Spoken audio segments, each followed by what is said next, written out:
Et salut, coucou, bienvenue tout le monde, c'est Florent, le Meeple Vert pour le débrief ludique de la semaine. On est lundi 20h.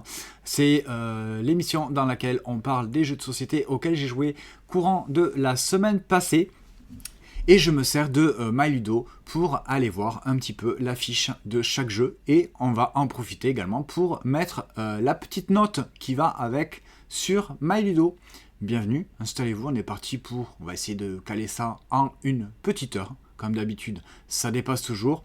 Bienvenue, installez-vous, on va commencer de suite, en fait, tout simplement, par le premier jeu que je peux vous proposer. Donc, on bascule sur MyLudo, sur l'affiche des tendances. Et le premier jeu, c'est Perspective. Perspective, vous voyez, donc il a déjà une note, 8. Nous avons terminé la boîte de jeu. Nous avons fait donc la troisième et dernière enquête de la boîte de ce jeu excellent, de jeu d'enquête. C'est pas réellement de l'enquête, mais en tout cas c'est en coopératif. Nous allons recevoir des cartes qui sont donc des espèces de soit d'illustrations, soit de photographies, soit de plans, de maquettes, etc., etc. Bref. Tout un tas de cartes illustrées qu'on ne va pas pouvoir montrer à ses partenaires. Et on va devoir décrire au maximum à tout le monde les cartes qu'on a en main afin d'essayer de résoudre en fait voilà, une espèce d'enquête, d'une énigme. Il y a une question principale qui est posée pour chaque acte. Une fois qu'on a bien décrit toutes nos cartes, qu'on pense avoir la réponse donc à cette question de l'acte 1, 2, et 3 et 4 par la suite. Donc on va pouvoir répondre à cette question. On va ouvrir une espèce de petit dossier enveloppe, puis on va regarder si on a la bonne réponse. Il va y avoir également 4 autres questions qui vont être posées mais qu'on ne connaît pas sur les enquêtes. Et il va falloir effectivement également y répondre. Voilà. Franchement, ce jeu est une petite merveille parce que ça appelle vraiment en fait, à la conversation, à décrire au maximum toutes les cartes qu'on voit. Il y a des petits détails des fois qui vous allez vous dire bon, ça sert à rien que je dise que voilà, il y a tel truc sur ma carte, je vois pas l'intérêt. Mais peut-être que il y a une autre personne qui va vous dire oui mais moi j'ai ça sur ma carte. Ah, du coup vous allez dire ah oui mais moi je l'ai effectivement, mais peut-être dans un autre endroit, à un autre moment, ou d'une autre façon, quelque chose qui va peut-être avoir changé, ou alors pas la même heure, etc. etc. Donc c'est vraiment de la discussion, de la conversation, pour essayer donc de décrire au maximum donc, les cartes. C'est de l'observation. Alors effectivement, on voit sur MyLudo, c'est un jeu d'observation, communication restreinte. Alors dans la communication restreinte, c'est-à-dire que juste en fait, on n'a pas le droit forcément de se montrer les cartes, mais on peut dire effectivement tout ce qu'on veut. Et c'est en coop, c'est de l'observation. Voilà pour Perspective, c'est donc chez les Space Cowboys, c'est la deuxième boîte. L'année dernière était sortie la boîte orange, cette année c'est la boîte bleue. C'est un jeu de Dave Neal et Matthew Dunstan, illustré par Julien Rocco, Lucky et Vincent Dutré. Voilà pour la boîte bleue. Et oui, elle est là. Hop là. Le prochain jeu... Alors, je vais me remettre là pour que je puisse voir, parce que sinon je ne vois pas tout. Voilà. Hop, c'est pas ça que je veux. C'est ici. Non, c'est là. Hop. Je galère toujours un petit peu, hein. Ça va. Au bout d'un moment, ça va venir. Le jeu suivant, c'est un jeu qui n'est pas très récent, mais c'est Farm Club. Farm Club qui était sorti chez Blam Edition. C'est un jeu de Alexandros Kapidakis et illustré par Gaëtan Noir et Jeanne Landard.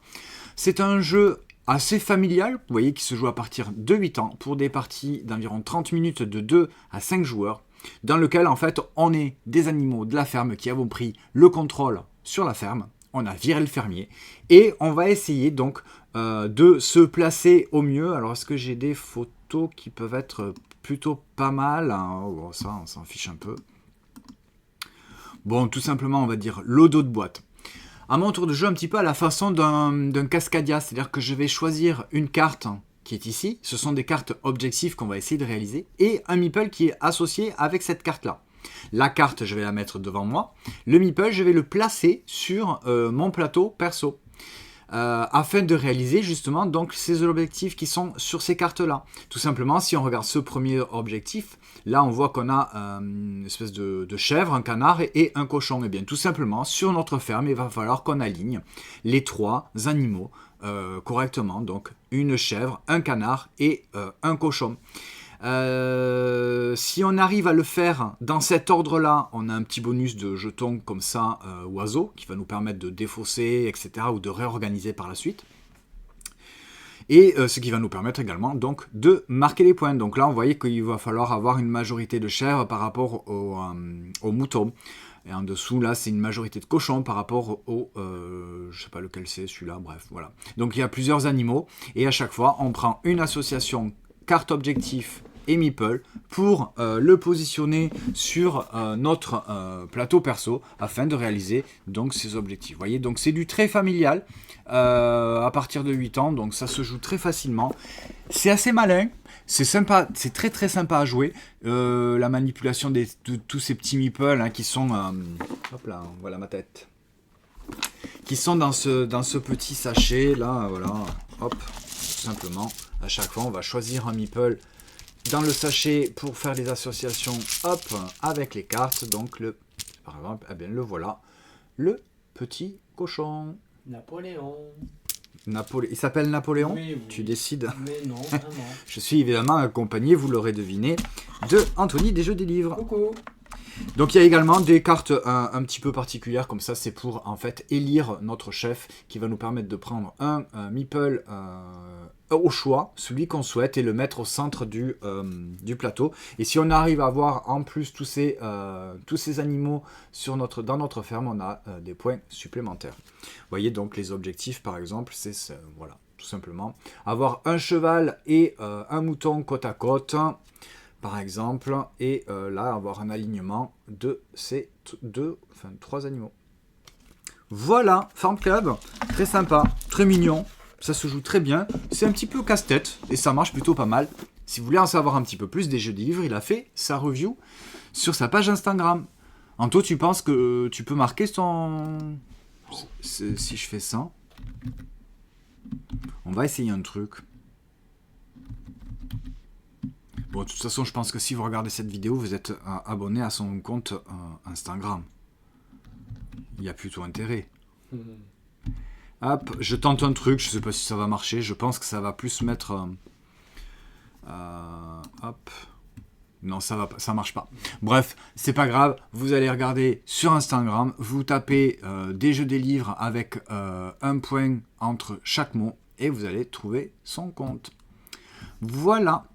Hop, tac, je reviens ici. Vous voyez, je lui avais mis une note de 7, hein, parce que franchement, ouais, c'est plutôt mignon ce jeu, et ça marche plutôt pas mal. On va rester sur les jeux qui sont sortis il y a déjà quelques temps, on va dire entre guillemets, parce que c'est pas des vieux jeux non plus. Mais l'année dernière, je vous en ai parlé dans les sorties de la semaine et dans les sorties d'il y a un an, The Veil of Eternity, donc on a refait une partie de The Veil of Eternity, qui... fonctionne toujours très très bien.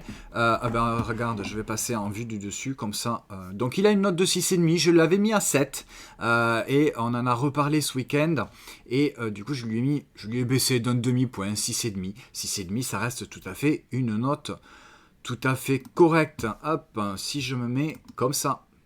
Voilà la vue du dessus avec la boîte de The Veil of Eternity. Comme ça, Anto, il va vous montrer quelques cartes. C'est tout simplement un jeu de combo de cartes. À chaque tour, on va mettre des cartes sur ce plateau-là en fonction de leur famille. Ensuite, on va avoir le plateau en dessous. C'est le plateau de scoring. Là, on voit marquer nos points. Et les cartes, alors les planches de punch évidemment, parce que ça je garde toujours. Donc ça c'est la figurine qui ne sert à rien, donc totalement indispensable pour mettre au centre du plateau ou pour faire la déco sur la table de jeu. Et voilà les types de cartes en fait que vous allez pouvoir avoir. Vous retrouvez donc leur type de famille en haut à gauche, leur coût en monnaie, qui va être également en haut à gauche. Par exemple, celle-ci, c'est une famille de R. Et elle coûte 3 pièces. Oh, la mise au point, c'est faite. Donc, c'est une harpie. Et en fait, quand vous allez la choisir, il y a tout un système en fait de choix, hein, suivant l'ordre du tour, eh bien, on choisit donc les cartes qu'on veut réserver et quand ça revient à notre tour, soit on la prend pour la mettre dans notre main, soit en fait on la vend pour le prix qu'elle est affichée sur le plateau circulaire comme ça là, vous voyez, ce plateau là, vous voyez, s'il y a par exemple une carte qui est positionnée ici de cette famille là, de feu, eh bien on peut la vendre pour avoir 3 pièces, ou alors on la garde dans notre main et à un autre tour suivant, enfin une autre action de jeu, c'est de jouer une carte. Donc il suffit de payer le prix qui est indiqué en haut à gauche. Par exemple celle-ci, le succube, eh bien il coûte 0 et il va nous permettre de faire une action immédiate puisqu'il y a le petit éclair. Salut la ZDJ, bienvenue. Etc., etc. Donc ça va nous permettre de faire soit des actions immédiates, soit des actions temporaires, c'est-à-dire à un moment donné de la partie, soit c'est du scoring de fin de partie. Voilà, donc ça c'est le type de jeton qu'on a pour chaque joueur pour aller poser sur les cartes, pour aller les réserver. Voilà, la petite particularité également, c'est qu'on ne peut pas avoir plus de 4 pièces, peu importe la valeur totale donc, de ces pièces, les ouvre par exemple. Voilà, donc ça va de 1 jusqu'à 6. C'est quoi? C'est 1, 3... Il n'y a que 3 types hein, de pièces. 1, 3, 6, voilà. Voilà pour The Veil of Eternity. Donc il y a l'extension qui devrait arriver également, donc courant février. The Veil of Eternity, le jeu de combo de cartes, puisque vous imaginez bien que toutes les cartes qu'on va poser, donc en fait on va les avoir devant soi, hein, à chaque fois qu'on va les payer pour les jouer, et on va se faire une petite ligne de cartes hein, qu'on va pouvoir activer, comboter, etc. etc. Alors, The Veil of Eternity, donc c'est sorti eh bien, l'année dernière. Un jeu donc chez Mandu Game et BlackRock. C'est donc un jeu de Eric Hong et illustré par Jaya Evagao et Stefano Martinuz. Prochain jeu, c'est une extension. C'est Splendor, la route de la soie. Donc, dans sa nouvelle édition. Je ne lui ai pas noté. Eh bien, je vais le noter. Alors... Splendor, c'est un très grand classique. Je pense que j'ai pas trop besoin de vous expliquer Splendor. Si vous regardez cette vidéo, je pense que vous connaissez déjà Splendor. Donc il a sa nouvelle illustration qui est sortie. Alors je vais peut-être sortir de là et je vais peut-être me mettre en vue du dessus puisque je peux vous proposer. Hop, voilà. Donc Splendor. La nouvelle boîte avec les nouvelles illustrations et donc est sortie la semaine dernière l'extension La route de la soie. Donc dans ce jeu nous sommes en fait vite fait des marchands et nous allons faire toute la route donc de la soie afin de récolter donc des pierres précieuses, des joyaux, etc. pour se faire un petit peu remarquer par les nobles, etc. tout simplement.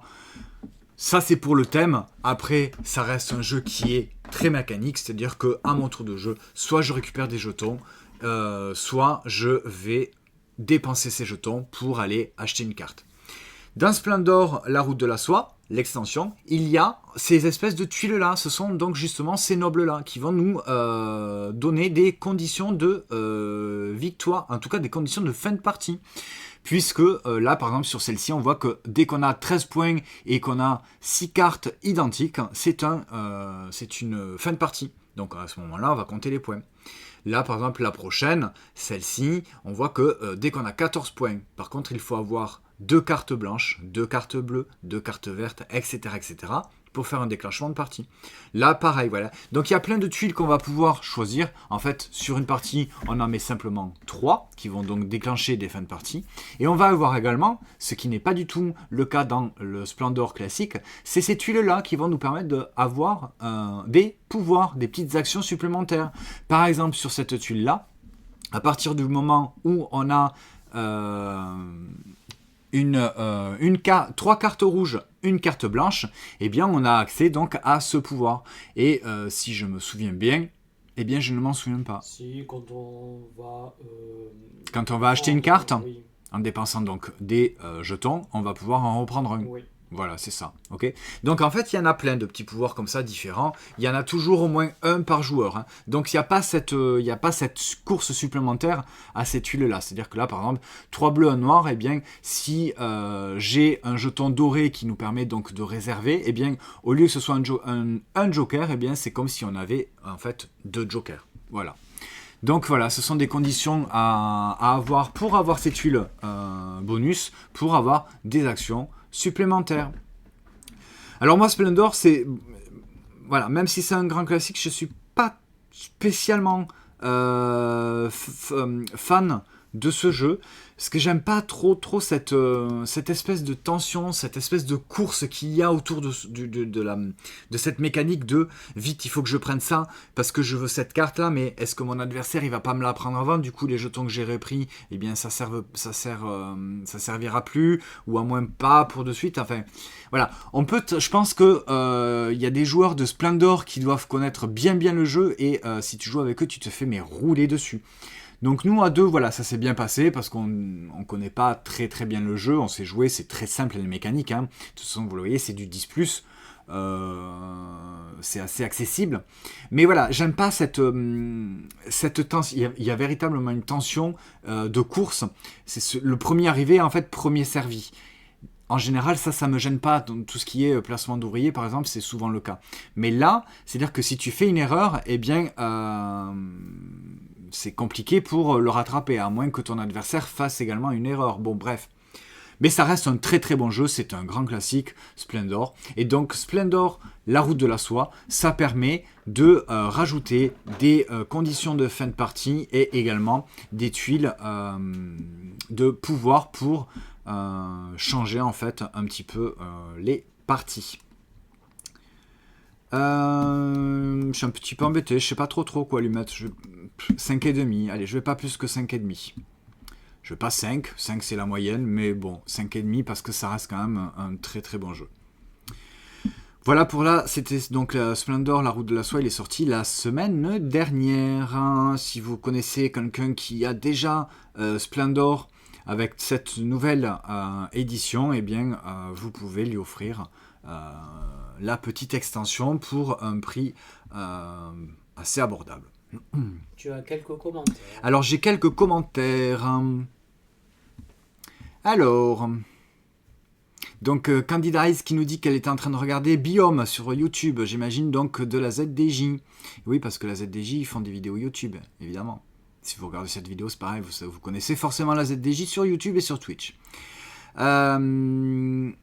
Ok, donc Splendor, Gailou, elle n'aime pas trop. Elle n'aime pas d'ailleurs, même. Voilà, ok. Ouais, ben, je sais pas pourquoi elle aime pas, dis-moi. N'hésite pas à me dire. Mais moi, c'est ça. C'est vraiment cette espèce de tension, de course. Si je me trompe, je me fais dépasser, etc. etc. Et effectivement, oui, Candida Eyes, je pense que Splendor, ça fait partie de ces grands classiques du jeu de société moderne, comme peut-être un petit peu les Aventuriers du Rail, ou Catan, ou ces jeux-là, où c'est souvent des premiers jeux, en tout cas, dans lesquels les nouveaux joueurs arrivent, puisque ce sont des jeux qui sont assez accessibles et qui ont quand même une proposition assez intéressante. Ouais, voilà, c'est ça. C'est le côté de prendre ses jetons ou ses cartes. Ouais, il y a ce choix de soit je prends des jetons, soit je prends une carte, on sait pas, mais bon. Et donc il y a effectivement le petit Splendor Duel qui est par là, mais je l'ai pas sous la main. C'est un petit peu le même principe, hein, sauf que il n'y a pas tout à fait le même système le plateau principal où il y a les jetons en fait, voilà. Ah, elle préfère la version Duel. Ok, et ben voilà. Donc c'est pareil ça, hein. Si vous connaissez quelqu'un qui a Splendor et qui aime bien et qui a l'habitude de jouer à deux, ben, vous pouvez lui offrir pour Noël le Splendor Duel. Hop, je vais mettre là. Voilà. Le prochain jeu, bah, c'est pas celui-là qu'on avait dit. Allez, le prochain jeu, on va le mettre dessus, c'est comme ça. Le prochain jeu, c'est Res Arcana Duo. Le standalone et qui fait également extension. Il est là. Alors, j'ai été très étonné en fait de voir la boîte aussi petite par rapport au Res Arcana classique. C'est ce qui m'a vraiment donné envie d'avoir ce jeu-là. Res Arcana Duo, donc. Si vous connaissez le Res Arcana classique, eh bien c'est le même jeu, tout simplement. Sauf que celui-ci, dans la version duo, vous voyez, il est déjà beaucoup plus petit. C'est pas du tout le même prix parce que là, il est proposé à 25 € pour la version duo. Le Res Arcana classique, je pense qu'il est au moins à 35.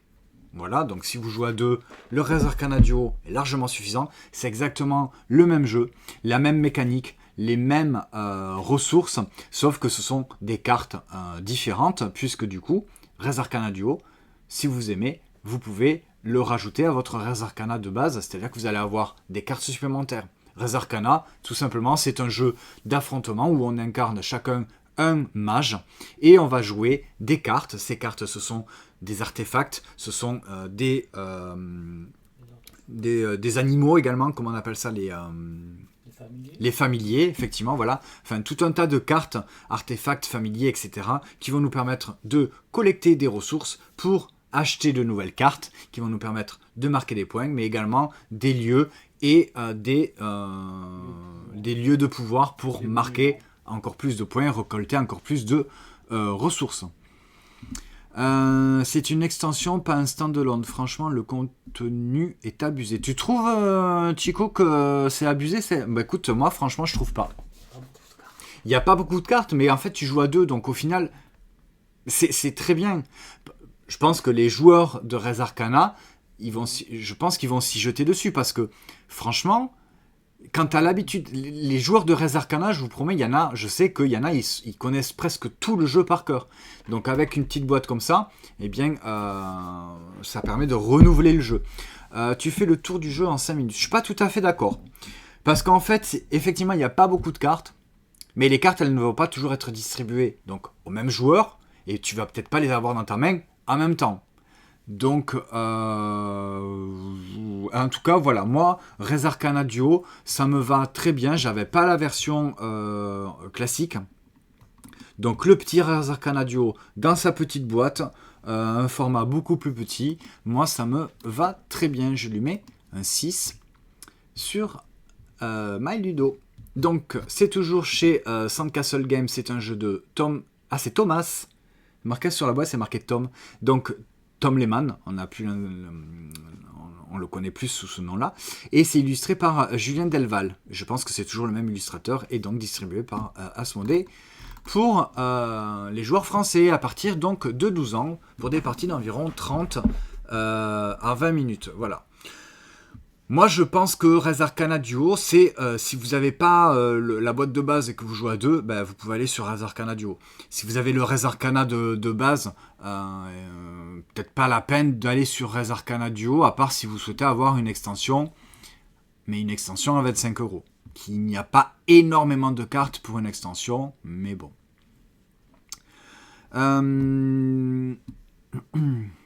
Donc c'est une extension, ouais, mais si, c'est, moi je trouve que c'est un très bon jeu standalone pour 2 joueurs, ça le fait. En tout cas, le truc, le jeu fait son taf, quoi. Si tu joues qu'à 2, tu dis que tu as fait le tour du jeu en 5 minutes et que c'est pas ouf pour jouer qu'avec ça, moi je trouve que si, voilà. Après, de toute façon, c'est sûr que si tu joues qu'à ce jeu-là, oui, tu peux faire vite fait le tour, mais bon, on a plein de jeux, donc on joue à plein de jeux. Forcément, Res Arcana Duo, ça marchera plutôt pas mal.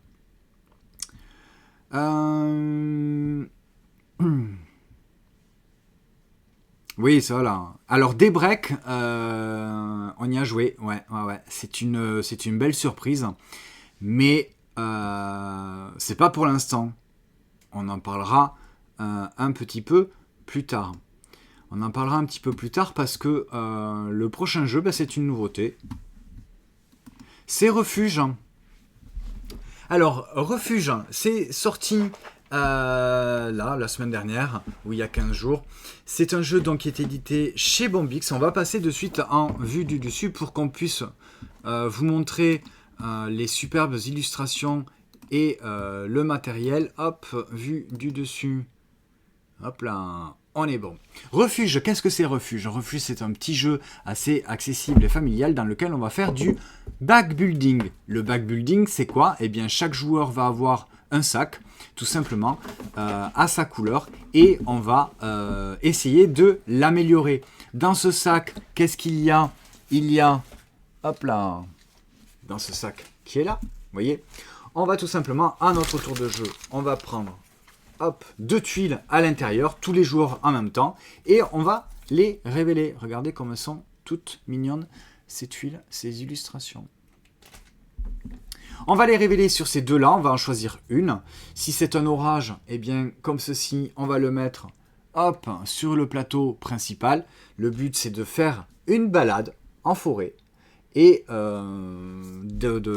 d'observer en fait tout un tas d'animaux et de comment on dit, d'animaux et de paysages, voilà, tout simplement. Là, vous voyez, par exemple, si j'ai cette tuile, eh bien, je vais observer un petit écureuil pour un point, tout simplement. Mais à chaque fois, je vais peut-être pouvoir, je vais tirer peut-être des cartes orage comme ça. Et tout simplement, le but, c'est de faire sa petite balade en forêt, mais de rentrer à la maison à temps. Puisque si sur le plateau principal qui est ici, il y a, suivant le nombre de joueurs qui est indiqué, des tuiles orage qui sont sorties et qui arrivent à un niveau donné, et bien l'orage éclate. Du coup, on ne peut pas profiter de notre balade de retour et on ne va pas marquer justement nos points de tuiles avec les animaux. Donc il faut faire, c'est un stop ou encore en fait également de backbuilding. À bientôt la DJ, salut, merci d'être passé Chico, ciao ciao. Eh bien bonne partie de Divinus. Donc refuge, c'est un backbuilding et stop ou encore dans lequel on va se balader. Mais voilà, au bout d'un moment, on va devoir décider d'arrêter notre balade. Et à ce moment-là, au lieu de piocher 2 tuiles, on va piocher simplement notre petite maison. Et cette maison-là, quand on va la sortir, eh bien, on indique en fait aux autres joueurs que, eh bien, on rentre. Et à ce moment-là, on va faire le chemin inverse. C'est-à-dire que fait un petit alignement de tuiles là devant. Voilà. Donc on va pas bien voir, mais vous voyez, au fur et à mesure de la partie, tac, on va mettre les tuiles comme ça. On va les ajouter à notre petit parcours. Il y a certaines tuiles en fait qui vont nous permettre de gagner des petits pas. Et ces petits pas en fait, ça va nous permettre donc de les dépenser pour acheter d'autres tuiles dans un espèce de marché. Il va y avoir un marché. Donc voilà. Là, par exemple, tac, il commence son petite balade. Vous voyez, par exemple, cette tuile-là, hop là, ici, voilà. Là, celle-ci, elle me rapporte immédiatement un petit pas. En fait, c'est comme si c'était une monnaie, une pièce. Donc, pour pouvoir justement acheter d'autres tuiles et les mettre dans notre sac, des tuiles qui vont être meilleures, c'est-à-dire qu'elles vont nous rapporter plus de points ou plus de petits pas pour encore acheter plus de tuiles, etc. Donc, si je rentre à temps, eh bien, je vais marquer les points qui sont indiqués sur mes tuiles. Si l'orage se déclenche et que je suis encore en train de piocher des tuiles, eh bien, je ne vais pas marquer de mes points et je vais devoir dépenser des petits pas suivant le nombre de tuiles que j'aurai révélées. Voilà, donc c'est un jeu qui est, déjà vous le voyez, alors vous ne le voyez peut-être pas en caméra parce que c'est un peu loin, il y a des reflets, mais c'est très très très joli et c'est assez accessible. Donc on va retourner sur la petite fiche MyLudo. Je lui avais mis un 6,5. Il se joue de 2 à 4 joueurs à partir de 8 ans pour des parties d'environ 30 minutes. Il est sorti donc début décembre. C'est un jeu chez Bombix de Gérald Catio et illustré par Sepio et distribué par Asmodée. T'es pas revenu sur... Tu es sur la fiche MyLudo. Ouais. Non. Je suis pas... Ah bah non, je suis toujours sur le... Hop là. Voilà. On est bon. Donc je disais... un jeu chez Bombix de Gérald Catio illustré par Sepio. Et effectivement, je vois que là, je ne l'ai pas dit, mais il y a 3 variantes. C'est-à-dire que dans la boîte, il y a des tuiles en fait supplémentaires. Il y a un set de tuiles pour les premières parties. Et puis, vous allez pouvoir changer de type de tuiles pour varier vos plaisirs. C'est-à-dire que les tuiles vont avoir des actions différentes. Je sais qu'il y a des tuiles qui vont permettre de défausser certaines tuiles un petit peu à la façon d'un deck building, sauf que là, c'est un back building. enfin plein de petits trucs supplémentaires pour en fait renouveler nos parties. Voilà, donc ça c'est pareil. Une belle idée cadeau pour Noël. Refuge, un jeu familial. Moi je le recommande parce que c'est un très beau jeu, assez simple, qui fait, que je pense qu'il peut faire très plaisir. Et salut Julien Phoenix, bienvenue. Bonne raclette. Coucou. Bah du coup, Julien, coucou Nancy, coucou Eak et coucou Aiden. Voilà. Donc ça, c'était Refuge. Hop, je me remets là. Tac, le prochain jeu. Chandigarh. Chandigarh, déjà, la boîte, vous voyez, les illustrations, elles sont terribles. J'adore, je trouve ça vraiment super beau. Déjà, rien que ça me donne envie d'y jouer. Eh bien, alors écoutez, moi ce que je vous propose, c'est que pareil, on va revenir sur la vue du dessus pour vous montrer le jeu tel qu'il est, vraiment, avec des petits reflets et une lumière qui est toujours pas terrible. Non, là, il y a un gros reflet. Alors, Chandigarh, nous sommes des assistants de l'architecte Le Corbusier et nous avons été engagés par la ville pour refaire un petit peu le quartier la ville de Punjab qui est dans l'Inde du Nord, voilà, merci. Donc en quelle période, s'il te plaît En 1950. Voilà. Si vous voulez savoir des trucs sur les jeux comme ça, vous pouvez me demander, je vous dirai. Et puis tout tantôt qui dira. Donc en 1950, nous sommes des urbanistes qui allons refaire le plan de la ville. Il va y avoir toute une mise en place. Donc vous voyez là les tuiles qui sont que Anto vous montre, elles sont donc positionnées sur le plateau de jeu. Donc là on va pas tout sortir. En gros c'est ça. Et c'est alors ce qui est très très malin dans ce jeu, c'est les cartes qui sont ici. Donc on a une espèce de marché à peu près comme ça, 4 cartes. À mon tour de jeu, j'ai le droit, donc, soit de prendre une carte projet, ce sont ces cartes projet-là, de ce style-là, vous voyez, soit me déplacer avec mon architecte de carrefour en carrefour et construire. Si, admettons, je prends une carte, ça va me permettre, c'est une carte objectif que je vais essayer de réaliser. Je ne vais pas rentrer dans les détails des objectifs. Bref. Mais en bas, on a ce petit cartouche qu'on a en bas. Ça va être les bâtiments qu'on va pouvoir prendre dans la réserve. Là, on voit qu'il y a un rose et un vert. Mais je ne vais pouvoir le prendre que en le collant à une carte que j'aurais déjà précédemment dans ma zone de jeu.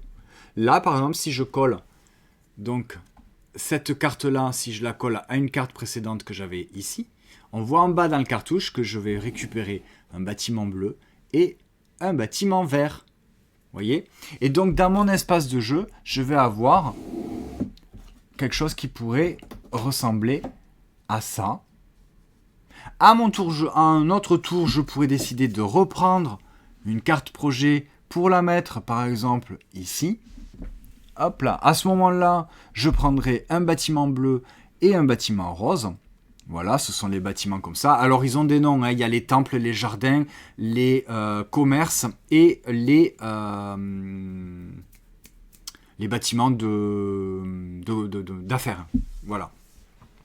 Donc ça, voilà, c'est prendre une carte projet, la mettre dans sa zone de jeu pour prendre les bâtiments. Quand je prends mon architecte, c'est un petit meeple qu'on a sur le plateau, je vais pouvoir donc le déplacer et construire. À ce moment-là, je regarde le nombre de pas que j'ai sur mes cartes. Vous voyez, par exemple ici, bon, on voit pas très bien, mais j'ai 3 pas. Je peux prendre mon personnage et le déplacer de carrefour en carrefour. En fait, ce que vous voyez en couleur un peu brun, bordeaux, comme ça, ce sont les rues. Donc, je prends mon architecte, mon petit meeple comme ça, on voit pas. Voilà. Donc je le mets sur les carrefours et je le déplace du nombre de pas que j'ai. Et à chaque fois que je fais un déplacement, je peux construire un bâtiment. Donc voilà, par exemple, après je pourrais me redéplacer à un autre endroit, toujours en suivant les lignes, et je pourrais bâtir un bâtiment, mais non, pas là. Il faut que ça soit toujours dans la rue, en fait, du quartier. C'est-à-dire que si je me mets ici, je pourrais construire là, là, là, là et là. Là, ici. Là, il n'y a pas de bâtiment, là, il n'y a pas de bâtiment. Je ne pourrais pas construire. Donc, je ne pourrais pas construire là, évidemment, parce que ce n'est pas dans la rue. Bref, voilà. Donc, à chaque fois, je pourrais me déplacer et placer un bâtiment que j'aurais acquis précédemment. La petite chose qui est très originale, c'est que pour marquer, en fait, ces objectifs-là que je vais récupérer tout au long de la partie, eh bien, à partir du moment où je vais prendre, en fait, une autre carte. Regarde, on va faire ça peut-être. Hop, pour l'exemple. À partir du moment où je choisis de prendre une autre carte, eh bien, je vais la mettre dans ma zone de jeu. Donc là, je récupère un vert et un rose. Hop, je prends un vert et un rose. Par contre, je ne suis autorisé qu'à conserver que 3 cartes dans ma zone de jeu. Donc, si je mets une carte ici, eh bien, c'est celle à l'opposé qui va disparaître et dont je vais marquer les points. En fait, là, par exemple, pour celle-ci, je vais marquer les points des bâtiments roses et verts qui sont dans le même quartier, mais qui sont à l'opposé du centre. C'est-à-dire que là, par exemple, vous voyez, eh bien, celui-ci, il va me marquer les points parce que là, j'ai bien un bâtiment vert. On voit peut-être pas trop, mais j'ai bien un bâtiment vert sur ce quartier à l'opposé d'un bâtiment rose. Voilà. Bon, là, ça a glissé un peu. Et donc, je vais marquer autant de fois de points que cette configuration est représentée sur l'ensemble de la ville. Donc, salut Snoopy Milou, bienvenue. Donc je vais marquer autant de points que le pattern est représenté dans l'ensemble de la ville et je vais continuer, etc. C'est-à-dire qu'après, je pourrais très bien remettre une carte ici, récupérer les jetons, hop, et faire dégager celle-ci pour marquer cet objectif qui, par exemple, me dit d'avoir un bâtiment jaune et un bâtiment rose sur des quartiers différents, adjacents face à face. Voilà. Donc au fur et à mesure, il va falloir positionner les bâtiments au bon endroit, mais attention, notre adversaire, il va faire exactement la même chose. C'est-à-dire que si mon adversaire, il a cette carte-là et que moi, je pose des bâtiments roses et bleus face à face, eh bien, c'est lui qui va les marquer puisque c'est un plateau commun. Mais c'est pas du tout un jeu coop. Donc après, en fin de partie, il y a des scorings différents, mais voilà. La mécanique principale, c'est ça, c'est que je me déplace, je construis et je pose ces cartes-là projet pour avoir des objectifs, mais également avoir des bâtiments. Et à chaque fois, tac, je fais glisser une carte pour marquer les points. Donc il faut savoir jauger à quel moment en fait on va prendre une carte et où est-ce qu'on va la positionner pour la faire marquer, parce qu'il y a des fois où on va faire glisser des cartes, mais on ne va absolument rien marquer. Hop, voilà, sur la fiche MyLudo. Chandicar, moi j'ai bien envie quand même de lui mettre, alors, hop, un 7. Il se joue de 2 à 4 joueurs à partir de 10 ans, des parties d'environ 45-60 minutes pour un prix de 30 €. Il est sorti donc à la mi-novembre, c'est édité par Ludonova. C'est un jeu de Tony Lopez et illustré par Eduval, c'est distribué en France par Asmodée. 30 €, je trouve que c'est un prix quand même assez raisonnable parce que, alors, on n'a pas vu, mais il y a plein de meeples en bois de bâtiments de 4 couleurs. Ce que j'ai pas dit, c'est qu'il y avait également supplémentaire des spécialistes qui vont nous apporter des pouvoirs supplémentaires qui vont nous permettre d'interagir avec la pioche, le marché de projet ou d'intervertir également des bâtiments qu'on va avoir précédemment piochés. Enfin, il y a plein de spécialistes de pouvoirs différents. On en met 4 de chaque couleur dans une partie. Donc, franchement, il y a de quoi faire. C'est plutôt malin. Je trouve ça très joli. Alors, c'est vrai que les tuiles de quartier sont peut-être pas ce qu'il y a de plus joli, mais au fur et à mesure de la partie en fait où on va rajouter les bâtiments comme ça va vraiment mettre de la couleur, ça va être très clair, très lisible et les objectifs vont vraiment être en fait ça va être très visuel. Donc au début de partie sur les tuiles il n'y a rien, c'est peut-être pas très beau, mais vous allez voir qu'au fur et à mesure de la partie vous allez poser les bâtiments, ça va rendre quelque chose de plutôt pas mal. Voilà pour Chandigarh.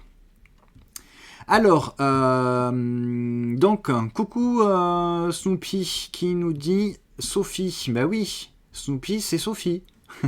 Comment vas-tu? J'espère que ça va bien. Candy Dice, ouais, franchement, Chandigarh, c'est. J'ai presque envie de le mettre avec mon petit jeu Tree Society que je trouve vraiment très très bon et qu'on n'a pas beaucoup entendu parler, qui n'a pas eu beaucoup de publications, de publicité, en tout cas pour Tree Society. Alors on le voit peut-être pas très très bien là. Je vous le montre. Voilà. Ça fait partie typiquement de ce genre de jeu que j'aime bien, moi, qui a hop là, une proposition quand même ludique très intéressante, assez accessible, mais qui va quand même proposer un petit challenge très intéressant. Et donc Chandigarh, ça reste un petit peu dans cette même mécanique, même s'il est quand même un petit peu plus, on va dire, tactique. C'est-à-dire que il va falloir quand même rester un petit peu concentré. Mais voilà, moi, Tree Society, je le trouve vraiment très très bien. Eh bien, je pense que voilà, c'est pas du tout le même style, les mêmes mécaniques, mais c'est un petit peu dans la même veine, moi, de jeu que j'aime bien, en tout cas. Voilà. Le prochain jeu, on va passer sur un très gros jeu. Hop, c'est pas ça que je voulais faire. Allez, hop. Le prochain jeu, c'est Black Forest. Black Forest qui est donc sorti chez les Super Meeple, c'est un jeu de Uwe Rosenberg illustré par Lucas Sigmund. Alors Anthony nous tente une ouverture de boîte. Alors c'est Uwe Rosenberg et Thibault Lorenz. Hein. Il nous tente une ouverture de boîte. Eh bien allons-y, on fait un open the box. Donc ça c'est pour le plateau. Juste pour le plateau. Alors le plateau principal qui a recto verso suivant le nombre de joueurs. J'en ai fait ma review de Black Forest et comme je dis dans ma review, attention, Black Forest, c'est un gros jeu dans une grosse boîte et quand on le voit sur table, et la mise en place, etc., il peut faire peur, il peut être un petit peu effrayant, mais alors en fait, pas du tout, franchement, si vous avez envie vous offrir en tout cas pour Noël, un beau jeu, un gros jeu, qui propose vraiment quelque chose, mais qui reste quand même assez simple dans sa mécanique. C'est-à-dire que c'est du déplacement d'ouvriers. À mon tour, je prends mon meeple ouvrier, je le mets sur un village. Suivant si je change de village, je vais devoir dépenser de la nourriture, puisque je voyage de village en village. En fait, nous allons recruter des artisans, des ouvriers. Donc là, il faut imaginer qu'il y a des tuiles en fait qui sont positionnées sur chaque emplacement. Hein, avec des ouvriers bien spécifiques qui vont nous apporter donc des actions, des ressources. Et donc nous, en tant que exploitant, on fait de souffleur de verre, presque j'ai envie de dire, c'est pas du souffleur de verre, mais en tout cas voilà, on exploite la forêt pour faire du verre, mais pas que, puisque nous allons également avoir des fermes, des ateliers, du bétail, et nous allons gérer nos ressources. Et alors ce qui est très très intéressant et particulier dans le jeu, c'est la roue qui va nous permettre de gérer nos ressources. Alors Uwe Rosenberg l'avait déjà fait cette roue de gestion de ressources dans un jeu qui s'appelait La route du verre.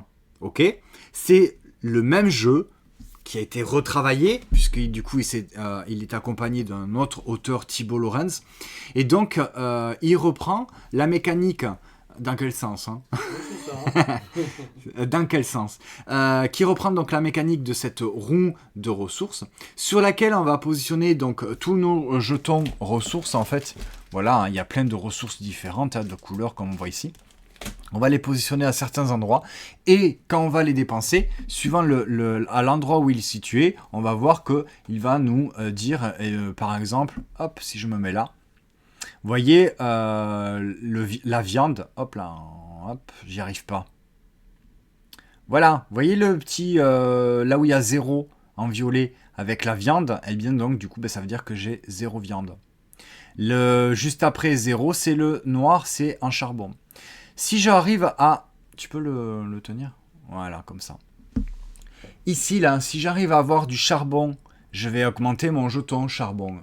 Si j'ai quelque chose ici, ça bouge pas. Par contre, si j'ai des emplacements qui sont vides, eh bien, cette roue-là, elle va tourner. Et ce qui va changer, en fait, la quantité. Donc, à chaque fois que je vais avoir un emplacement vide, eh bien, ça va changer... cette les aiguilles de la roue et ça va changer donc le nombre de marchandises. C'est vraiment à expliquer comme ça, c'est assez compliqué, c'est assez confus, c'est pas très clair, mais à l'utilisation, c'est ultra limpide. Et tout le jeu, en fait, c'est un gros jeu.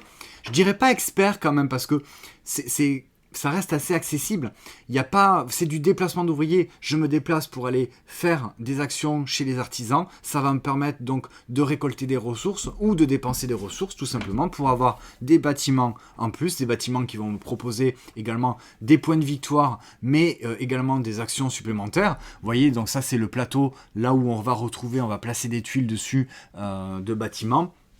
Qui par exemple dit si je veux gagner de la viande qui est ici, je vais aller chercher un bâtiment qui est ici. Il faut imaginer qu'il y a les tuiles qui sont positionnées ici. Donc vous voyez, il y en a plein. Donc voilà, gestion de ressources, on va placer les bâtiments sur notre domaine. En fait, notre domaine, on a un plateau perso de base qui représente un petit peu comme ça. Alors ça pourrait presque être du placement de polyomino. Vous voyez, on a notre domaine principal à laquelle on va rajouter des domaines supplémentaires.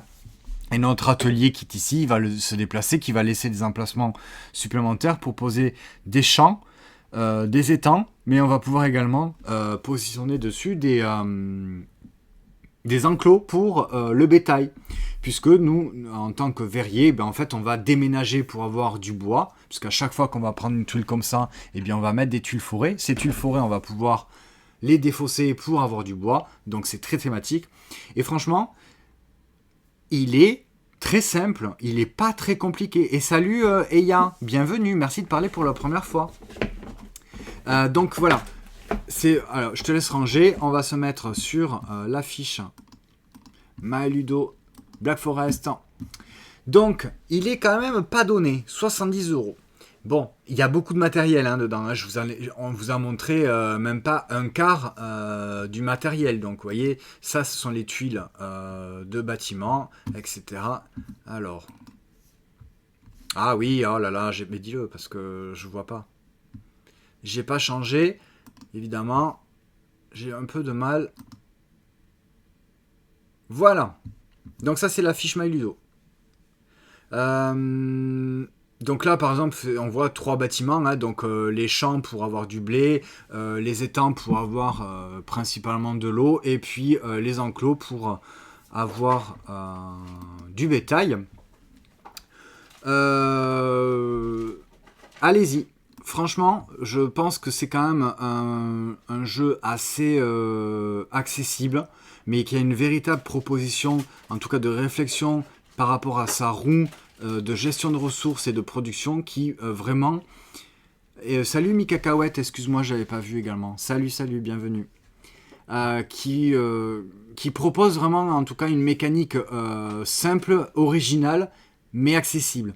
C'est pas prise de tête du tout, mais... Ça fait quand même ça permet quand même d'avoir une réflexion assez poussée sans être prise de tête en fait, voilà. Donc ça c'est des exemples de bâtiments qu'on peut avoir.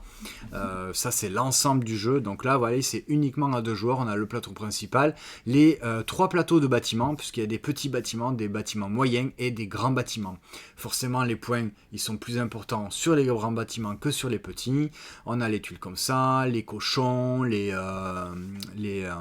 bœufs, la gestion de ressources avec les cadrans. Vous voyez, il y a marqué les cadrans sont de retour. Voilà, une belle photo à l'envers. Voilà, donc ça c'est Black Forest. Alors Black Forest, on va lui mettre un 7. Il se joue donc de 1 à 4 joueurs, il y a un mode solo à partir de 14 ans pour des parties d'environ de 60 à 120 minutes. La ZDJ qui était présent avec nous tout à l'heure, ils ont fait une vidéo sur Twitch et également elle est dispo sur YouTube où ils ont joué à 2 et ils ont fait une partie quoi, en 1h30 à peu près. Ça a été super rapide, ouais, 1h30. Moins, en tout cas 1h30 avec les règles, à peu près. Donc à 2 vous pouvez jouer très rapidement. Nous notre partie elle n'a pas fait 1h30. Mais bon, on a joué longtemps parce qu'en fait on fait d'autres trucs, on fait des pauses, etc. etc. En fait on a fait durer parce qu'aucun de nous n'a voulu lâcher et ça peut faire durer des parties assez longues. Ça dépend en fait avec qui vous jouez tout simplement. Donc chez Celly Super Meeple, c'est un jeu donc de Tito Lorenz et Uwe Rosenberg, illustré par Lucas Sigmund. 70€. Bon, bah écoutez, c'est les fêtes si vous voulez vous l'offrir ou vous le faire offrir, hein, tout simplement. Je pense que c'est le moment. Parce que malgré cette grosse boîte et ce jeu un petit peu dit à l'allemande, hein, c'est-à-dire aux illustrations qui sont pas très choupinou, hein, c'est pas du Andrew Bosley, c'est pas du Everdell, mais vraiment, allez-y. Franchement, ouais. C'est une belle recommandation, en tout cas, de cette fin d'année pour Black Forest. Voilà, et en plus tu peux également, ça donne envie de manger une forêt noire. Ouais, voilà, c'est ça. Eh bien, écoute, et il y a, si tu as l'occasion d'y jouer, tu as dû, je pense, déjà regarder la partie de la ZDJ. Hein, franchement. Alors, pour Noël, mon cœur balance entre celui-là et SETI. Alors, j'ai pas d'avis sur SETI parce que je n'y ai pas joué. Je n'y ai pas joué et du coup, j'ai envie de te dire, va sur Black Forest. Mais attention, comme je suis en train de dire, Black Forest, c'est un jeu, on va dire, un beau jeu initié, assez simple. Je sais que SETI, il me semble, c'est quand même un jeu assez costaud, hein, et très long. Donc, c'est pas tout à fait la même chose. Ça dépend si tu veux te challenger vraiment sur un gros jeu qui dure des plombes, dans un univers, dans une thématique espace et extraterrestre, ou si tu veux rester vraiment les pieds sur terre dans la forêt à gérer tes vaches et tes cochons et couper du bois. Voilà.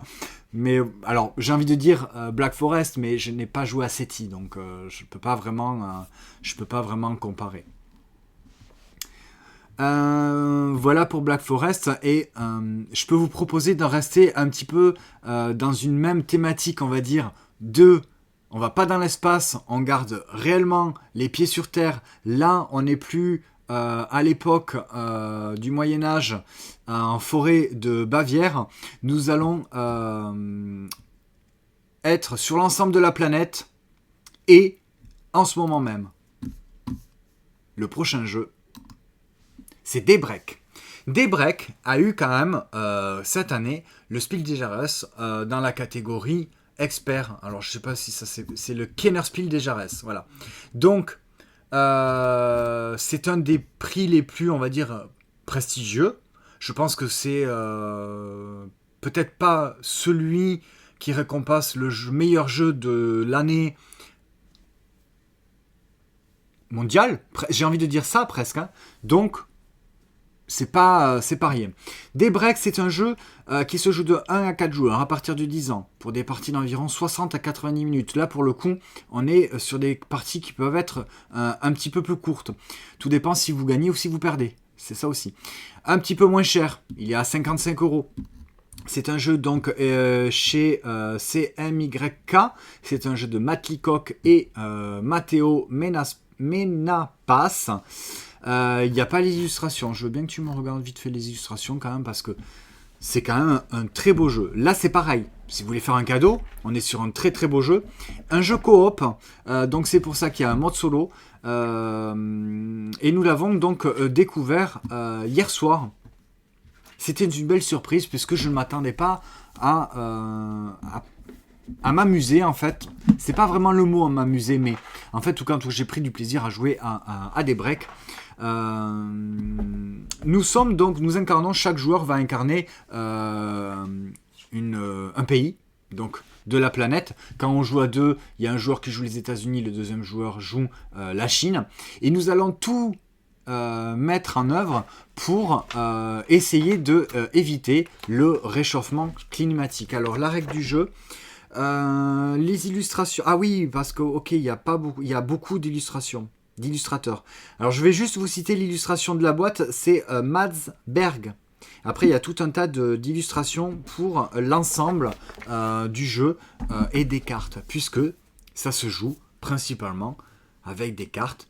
Voilà à quoi peut ressembler une zone de jeu de Daybreak. Alors avec ou sans gâteau et sans bonbons. vous avez un plateau perso qui est ici. En début de partie, il va y avoir une mise en place qui va être différente en fonction des joueurs, en fonction du pays que vous avez décidé de jouer. Donc là, c'est déjà c'est peut-être même... Non, c'est un milieu de partie, ils sont à la manche 3. Donc il y a une mise en place qui a été faite ici avec des jetons comme ça qui indiquent en fait des émissions néfastes. Je veux bien que tu me regardes la l'aide de jeu. Des émissions carbonées. Bon, bref, c'est ce qu'on va essayer d'éviter. C'est ce qu'on va essayer, ça, de supprimer. Il y a également ici, on ne le voit pas parce que là, le joueur, il a réussi à transformer toutes ces énergies néfastes en énergie verte, donc non polluante. Donc, en fait, comment ça va se jouer, tout simplement? En début de partie, il va y avoir des crises. En début de manche, chaque début de manche, il y a des crises qui sont annoncées. Il y en a une qui est visible, les autres, en tout cas en début de partie, les deux autres, il va y en avoir par la suite d'autres. Il y en a une qui est visible, donc on sait à la fin de la manche, on sait ce qui va nous tomber sur la tête à la fin de la manche. C'est pas du bon. Souvent, c'est des trucs négatifs il va falloir essayer de résoudre. On va également avoir des cartes ici, des projets globaux qui vont, elles, au contraire, nous donner un coup de main, mais sous certaines conditions, pareil. On va avoir un set de cartes, de 5 cartes qu'on va mettre en haut de notre plateau. On a tous des 5 cartes qui sont différentes, qui vont donc nous permettre de nous aider à transformer l'énergie néfaste en énergie verte, enlever, supprimer ces émissions carbonées pour au maximum avoir que de l'énergie verte. Donc ces cartes-là, elles vont avoir des actions qu'on va pouvoir réaliser sur certaines conditions. Les conditions, c'est tout simplement des fois se défausser de cartes qu'on a dans la main. Augmenter ce niveau-là, c'est la demande en énergie. Hein, on pourrait comparer ça à la population. Il va y avoir également des demandes d'icônes qu'on va retrouver sur les cartes. Donc les cartes, je ne vais pas pouvoir toujours les utiliser. C'est-à-dire que je vais devoir les mettre en dessous de certaines cartes pour garder non pas l'action de la carte, mais pour garder l'icône qui est indiquée ici. Par exemple, sur cette carte-là, on ne le voit pas, mais il me semble que suivant le nombre d'icônes violettes que j'ai, eh bien, je pourrais faire cette action plus ou moins de fois ou de plus forte intensité. Par exemple, là, si j'ai une icône violette, je peux faire une énergie verte. Si j'en ai 2 ou 3, je peux en faire 2 et avoir un truc supplémentaire. Si j'en ai plus, etc., etc.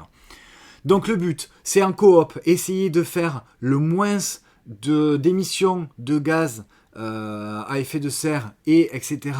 Tous ces trucs-là, tous ces trucs marrons qu'on ne veut pas, donc on va essayer de les supprimer et on va essayer de créer des énergies vertes, énergies renouvelables, etc. etc. Mais on va également travailler sur le plateau principal avec les forêts et les océans. C'est-à-dire que c'est ce qui va nous permettre également de virer les gaz à effet de serre. À la fin de la manche, quand tout le monde a passé, il n'y a pas réellement de tour de jeu. En fait, on a nos cartes en main et on va les jouer. On dit, bon, moi je fais ça. Est-ce que toi tu as ce type de carte? Est-ce que tu peux faire ça? Il y a des échanges de cartes qu'on va pouvoir faire. Tiens, je te donne cette carte-là. Enfin, des pouvoirs de cartes qui disent d'échanger des cartes. Il y a des cartes qui vont dire, moi je produis ça. Du coup, l'énergie verte que j'ai produit, tiens, je te la donne, ça va te permettre de réguler ta consommation, l'énergie par rapport à ta consommation. C'est vraiment un coop, hein. Mais il n'y a pas d'effet leader et c'est ça qui est très très bien parce que j'aime pas trop les jeux coop où il y a un effet leader où toi tu es là, tu fais ce qu'on te dit de faire et au final tu joues pas. Là, si, tu prends vraiment tes propres décisions avec tes cartes que tu as dans ta zone de jeu. À la fin de la manche, une fois que tout le monde a joué, une fois que tout le monde a dit c'est bon, j'ai plus d'action à faire, j'ai joué toutes mes cartes ou je veux pas continuer, je m'arrête, on va regarder le nombre de jetons comme ça qu'on a là, d'émissions on va dire néfastes. C'est pas exactement le terme, mais je l'ai plus en tête, donc c'est pas grave. On va compter combien on en a, chaque joueur va les compter Et on va mettre des petits cubes noirs comme on voit ici, là. Vous voyez, on va mettre les cubes noirs suivant le nombre. Donc là, par exemple, 1, 2, 3, 4, 5, 6, 7, 8, 9, 10. Donc là, moi, j'en ai 10. Je mets 10 cubes noirs dans cette zone-là. Tous les jours, on va faire exactement la même chose. Ces cubes noirs, en fait, on va essayer de les enlever. On les enlève comment? Tout simplement en fonction du nombre qu'on aura réussi à accumuler ici. Ce sont des petits jetons de forêt et d'océan avec des valeurs différentes. Et bien tout simplement, là j'ai un arbre avec une valeur de 5. Et bien je vais pouvoir enlever 5 cubes. Là, donc là, en gros, pour les forêts, je vais avoir 15 points, on va dire. Je vais pouvoir enlever 15 énergies néfastes. Pareil avec les océans. Le carbone qu'on n'a pas pu éliminer, eh bien, il va aller sur ce thermomètre. À chaque fois qu'on va, suivant le nombre de joueurs, compléter une ligne, eh bien, on va rajouter 0,1 degré à notre thermomètre, ce qui va augmenter le nombre de crises. En fait, ces cartes-là, au fur et à mesure de la partie, on va en avoir de façon exponentielle. En fait, plus on va monter, plus on va avoir de crises. Si on arrive tout à fait en haut, on a perdu. Si on arrive à la au sixième round et qu'on n'a toujours pas réussi à mettre fin à la partie et gagner, eh bien on a perdu, forcément. Et comment on gagne? Eh bien tout simplement, il y a une autre condition de fin de partie et de perte, c'est quand on arrive à mettre un jeton ici. Là, c'est la fin de la partie, c'est perdu. Ça, ce sont des communautés en crise, c'est-à-dire que les gens, ils sont en crise, ils peuvent plus vivre dans des conditions comme ça. Voilà, donc crise humanitaire, etc., etc. Il y a plein de trucs, hein, en fait. C'est vraiment très, très, très thématique. Voilà.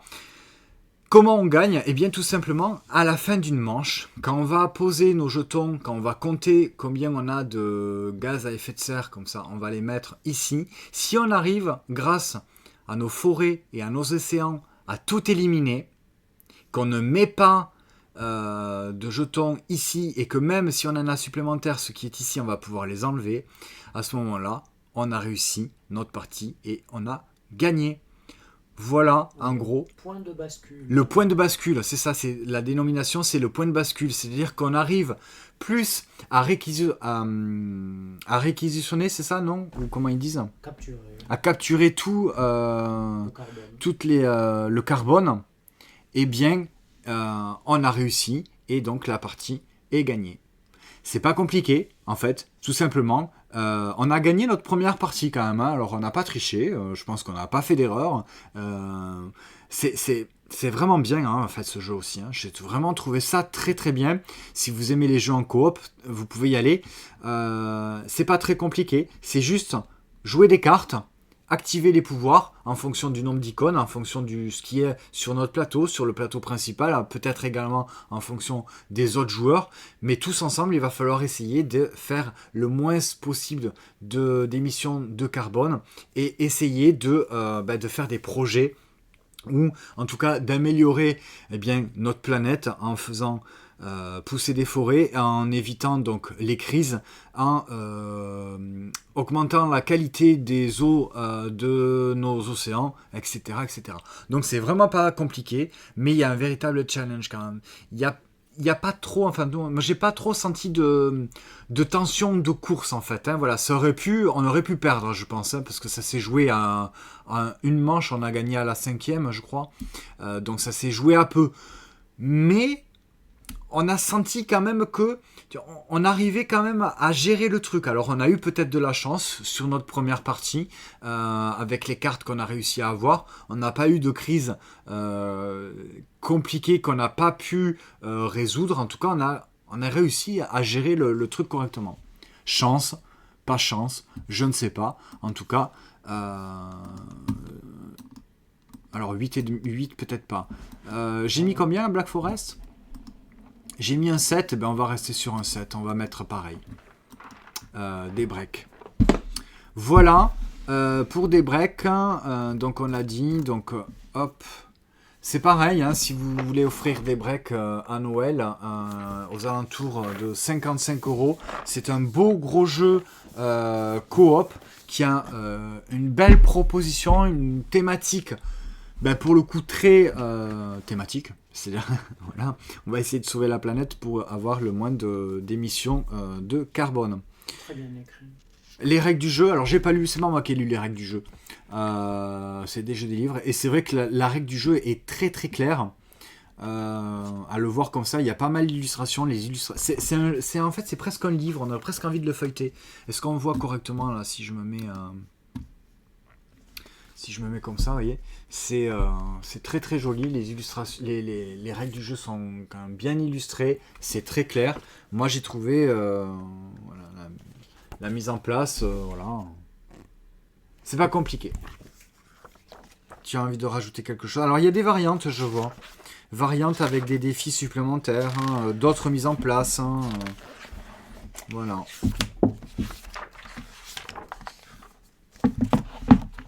Pourquoi tu me montres en train de briller?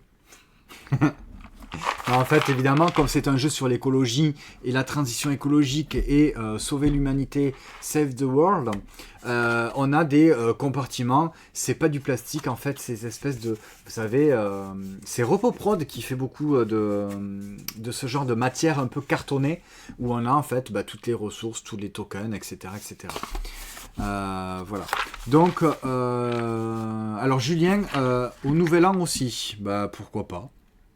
Alors on a joué qu'à 2. Je sais pas s'il y a 4, c'est pas un peu plus le bazar, parce que la communication, il faut qu'elle se fasse entre les joueurs quand même, hein, mais voilà. Alors, je regarde un petit peu, hop.